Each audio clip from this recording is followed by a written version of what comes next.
Welcome to Beyond the Lines. Today we have a great show lined up for you.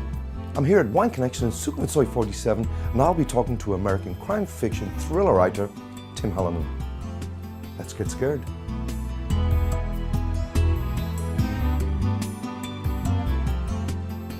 Hi Tim, welcome to the show. Thank you so much for being here. Thank you. Tim, what gets your ink flowing? Necessity. I write for a living. I have to write every day whether I want to or not. Anthony Trollope said, if our bootmakers waited for inspiration, we'd all be barefoot. And the best quotation I know about creativity is Picasso, who said, inspiration exists, but it has to find you working. So I get up every day, I turn the computer on, I back up about 4 or 5 days in terms of what I've written. I make it better. By the time I hit the empty page, I'm back in the story so that I have a chance of hitting, because like all writers, I'm afraid of the white empty page.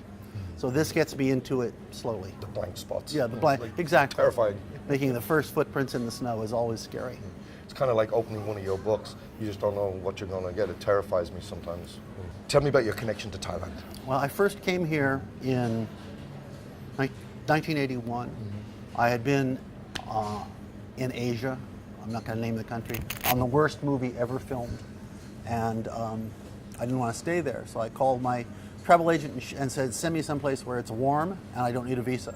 And she sent me to Thailand. And she was a nice middle-class lady and I was a nice middle-class boy, so she thought he'd be safe in a Ramada. So she put me into a hotel called the Tawana Ramada, which is at the foot of Patpong on the Selam Road. Fantastic. And I walk out at 5 o'clock at night, and here are all these suspiciously friendly girls and all these neon signs, and I'm thinking, where am I? Did you hear the word handsome during this? Yeah, handsome man, you know. Many times. And it was true at that point, so. Oh yeah, really? So that, but the thing is that I love this country because I love the people of this country. I mean, every cab driver I'm with, we talk all the way. Sometimes we sit at the curb and talk while the meter's still going. You know, it's just the people who take care of you, the people you make friends with. It's my favorite place in the world because of the people. Yeah, they really have a lot of heart. Yeah, they're all heart. They're all heart, and I have the good fortune to be able to write about that to some extent. There's a lot of traditions and culture. And Thais are very non-confrontational. How do you blend culture? Tell me about culture comparison here? How you relate that to your At the life. center of the Poke Rafferty novels. Poke Rafferty is a travel writer. His real name is Philip. His father nicknamed him Poke because he pokes his nose into everything. He comes to Bangkok to write a book, a travel book about Bangkok. And he falls in love with the country, and he falls in love with a certain woman, and they get married and they adopt a little girl off the streets. She's 8 years old or maybe 7. So there's a little pressure cooker, a little cultural pressure cooker, where 3 people who have completely different backgrounds, different expectations, different religions have to learn to coexist. Yeah. And Poke is really aware of the fact that he's not Thai, that he doesn't fully understand Thailand. He never will, because I never will. And I said, when we were talking earlier, that it's like a shop window.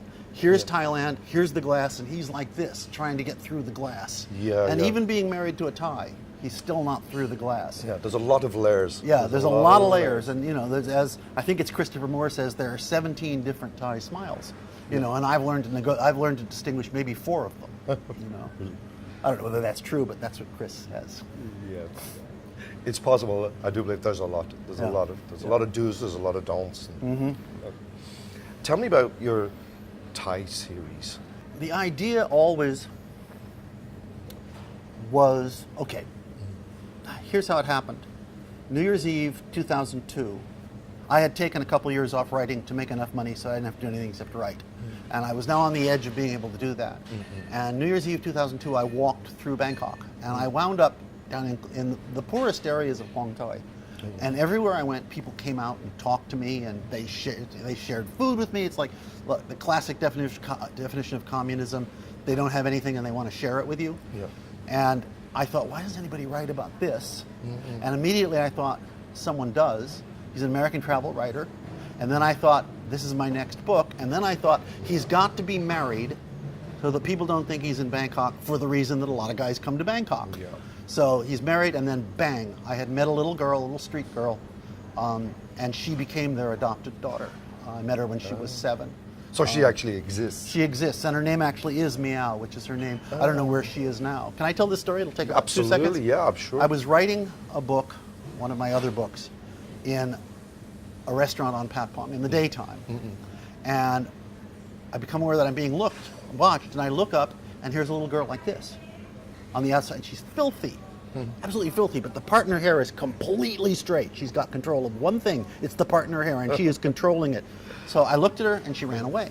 Yeah. Came back a couple days later. I looked at her. She ran away. I realized she's not looking at me. She's looking at the screen of the laptop. She's like all kids. They look at that screen and they go, "What the heck is that?" And so eventually I went like this, and she came in, and there was only one game. This is 81. There's only one game on the laptop. It was pinball.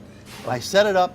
I showed her how to flip the balls, and I went for a 45-minute walk. And when I came back, the booth was empty. There were 3 packs of gum. She was selling gum on my plate, and an astronomical pinball score, absolutely astronomical. Wow. So from then on, we met in that restaurant once or twice a month, and then she disappeared at the age of about 14. And she left you because the kids sold chewing gum. She didn't sold they? chewing gum, and so she left me as a thank you 3 packs of chewing That gum that were is all fanned so- out. It was really pretty. Oh, little, that is so cool. Broke my heart when she went away. But for someone to have so little and yet give you something of what she had, which was basically what she had to earn. You know, there money. were almost no laptops at this point. Yeah. So her reaction to that screen was absolutely visceral. Yeah. And when you see now, you see a 4-year-old kid working a smartphone. I mean, this was a preview of what was to come. You know, a little girl who had nothing. Yeah. You know, sweetest My little God. girl in the world. I have no idea where she is now. Yeah, and I hope she has a laptop. And But in my books, she's doing really well. she probably still holds the very highest pinball score in Bangkok. Probably so. Great. Tim, how many books have you written to date? I've written 27 novels, 7 of which were written under other names, just for money up front. 2 of which are in pre-publication right now and will come out, one in about 10 days and one in December, a Christmas novel.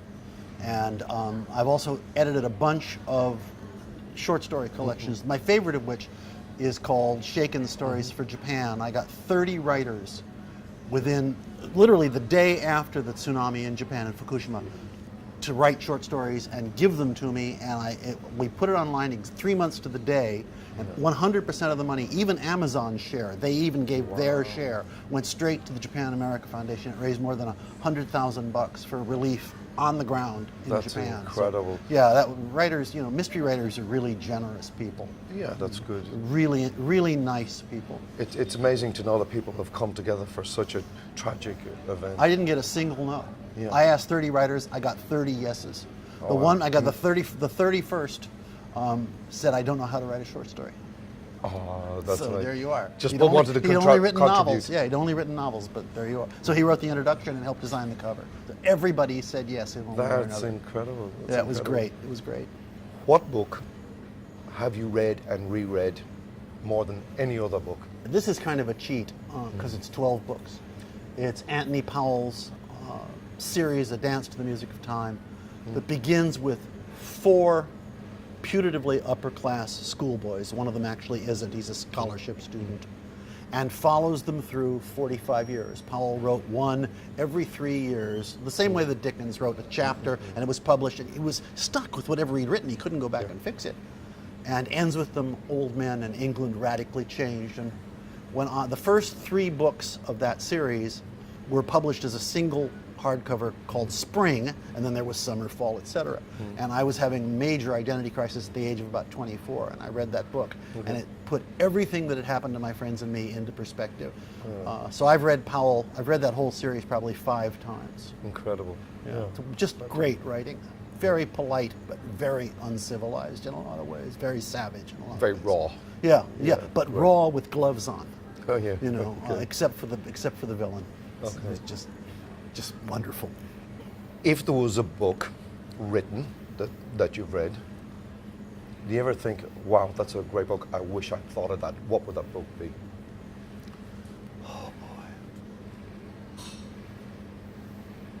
Alice in Wonderland. Wow, and why? Why? Because Carol created a world that turned everything upside down and changed the way that Alice and the people who read it think about the world that they take for granted. You know, through the looking glass, it actually is a mirror reversal of everything, and it's also brilliant writing and very funny and very sweet. Yeah. Alice in Wonderland. Wow. I Great. mean, I feel like Thailand is Wonderland. I feel like when Sometimes. I write Thailand, I'm essentially writing Wonderland. Yeah. It's so different from America, and it puts so much of America in high relief. You understand more about Pope because of who he isn't here in Thailand. That's He's right. not Thai. He's, you know, so. But it's also very different to other Asian countries too. It Absolutely. has something completely unique. Absolutely. Doesn't it? Yeah. No place in the world like it.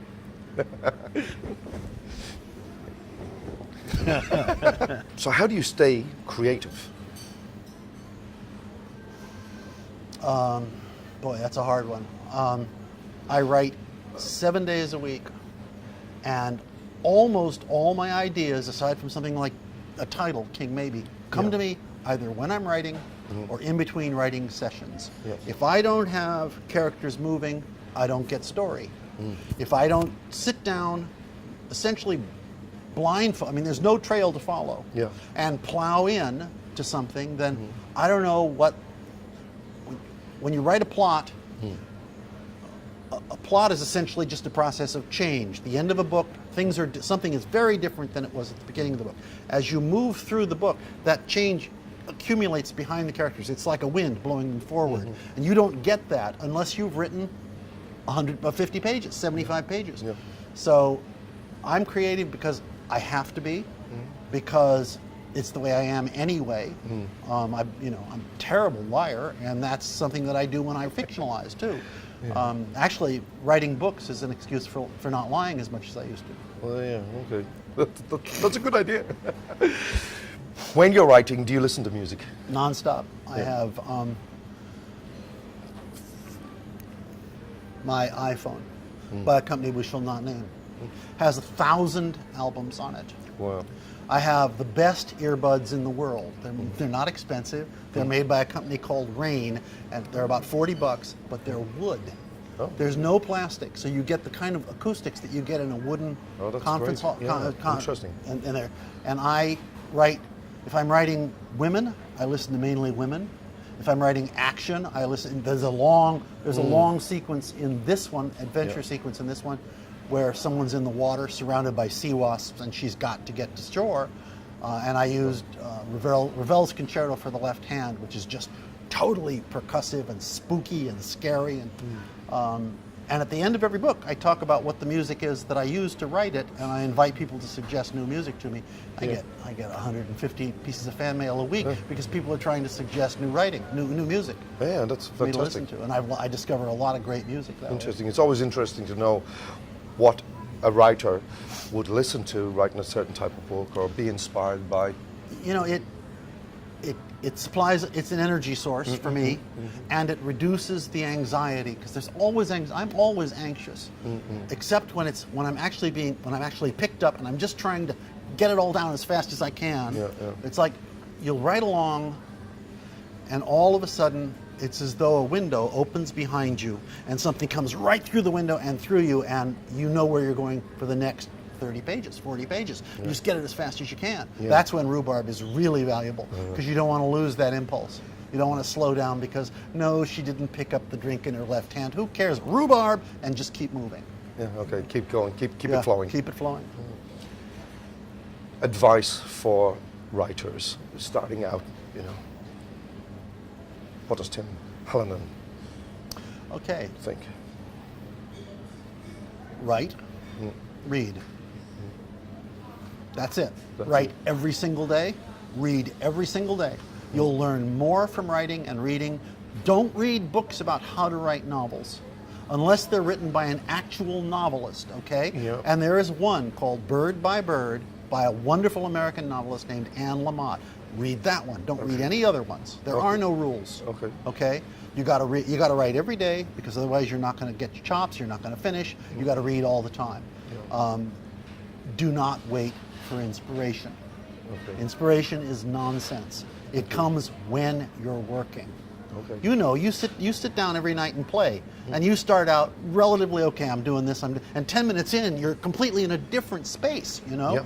and that's what happens when if you're lucky. It's Kind of like channeling. You just Absolutely go, right. go to this place while you're in the. But that's not going to happen unless you've played those first 7 or 8 minutes, unless you've written those first 5 or 6 pages. Yeah. So you've written, is it 1 or 2 books on creative writing? Yes, I've written 2 books. One will come out sometime late this summer. That's called The End, Writing to Finish. Okay. And I've got 31 writers who gave me what their routine is and what they do when they get in trouble, and I'm structuring chapters all around that. And it's all pretty much the same thing, write and write and write and write and write. Yeah. You know, and this came out of every time I do a talk in a bookstore, which I've done probably 1,000 of. Some idiot says, you know, I could write a book if I just had the time. And I listened to that for a long time. And then finally I started saying, oh, BS. You have the time. You just don't want to write the book. If you met somebody tomorrow and you thought, this is the most beautiful person I've ever met, could you find the time for that person? Of course you could. Of course you could. Well, guess what? That's your book. Your book is your new relationship. You got to give it a place. You got to give it a frame of time that belongs to the book. And if you don't do that, you'll never write the book. Yeah.